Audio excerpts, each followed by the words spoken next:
حدیث نمبر 422 422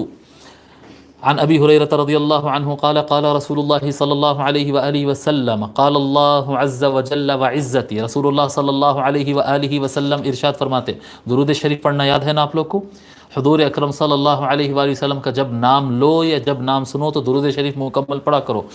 رسول اللہ صلی اللہ علیہ وآلہ وسلم ارشاد فرماتے ہیں کہ اللہ تبارک و تعالی نے فرمایا وعزتی، میری عزت کی قسم، اللہ تعالیٰ قسم کھا رہا ہے، اپنی خود کی عزت کی قسم کھا رہا ہے، اللہ تعالیٰ فرما رہا ہے وعزتی، میری عزت کی قسم، لا اجمع علی عبدی خوفین و امنین،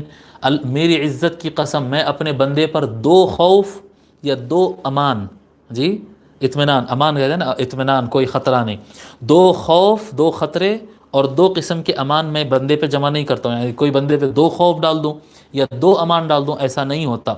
جی۔ اذا خافنی فی الدنیا امنتہ یوم القیامہ، اگر وہ دنیا میں مجھ سے خوف کھاتا ہے تو آخرت میں اس کو امانت دیتا ہوں، امن دے دیتا ہوں جی، اس کو امن دے دیتا ہوں، گارنٹی دیتا ہوں، دنیا میں مجھ سے ڈرتا تھا تو آخرت میں اطمینان سے رہے، اب تجھے کوئی خطرہ نہیں۔ وَإِذَا أَمِنَنِي فِي الدُّنْيَا أَخَفْتُهُ يَوْمَ الْقِيَامَةِ، اور اگر دنیا میں وہ مجھ سے بالکل نہیں ڈرتا ہے، کیا ہوتا دیکھ لیں گے، کیا ہوتا، میرے کو تو کچھ نہیں ہونے والا ہے، ٹھیک ہے۔ اگر وہ مجھ سے دنیا میں نہیں ڈرتا ہے تو پھر قیامت کے دن میں اس کو بہت ڈراؤں گا، قیامت کے دن۔ تو دو خوف اور دو امن نہیں ہے، یہاں پر خوف ملے گا تو وہاں امن ملے گا، یہاں پر اگر امن ہو جائے گا، اللہ کا خوف دل سے نکل گیا تو پھر وہاں پر بہت حالات خراب ہونے والے، لہذا دنیا میں اللہ تعالیٰ سے ڈرنا تاکہ آخرت میں سکون سے رہے۔ اس حدیث کو امام ابن حبان اور علامہ امام بیہقی رحمۃ اللہ علیہما نے روایت کیا۔